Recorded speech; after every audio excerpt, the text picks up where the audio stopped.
Let's continue our tutorial on energy transfer. First of all, when we consider a specific object or group of objects, we can call the collection of matter a system, which is a term used in physics. When the system changes, energy is transferred either between the objects or between different forms. To understand how it actually works, let's take a look at some examples. Imagine we have a kettle filled with water.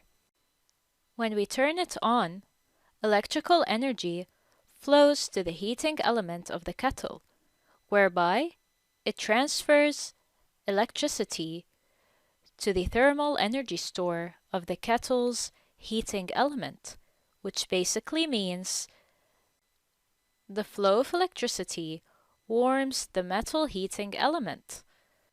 The heating element then transfers the energy over to the water thermal energy store, and after a while, the water starts to boil.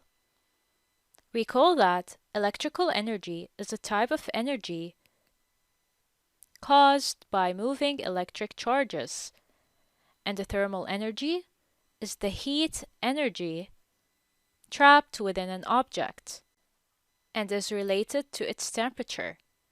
Let's take another example.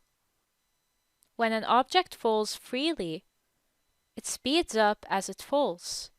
The force of gravity acting on an object causes energy to be transferred from the gravitational potential energy store to its kinetic energy store.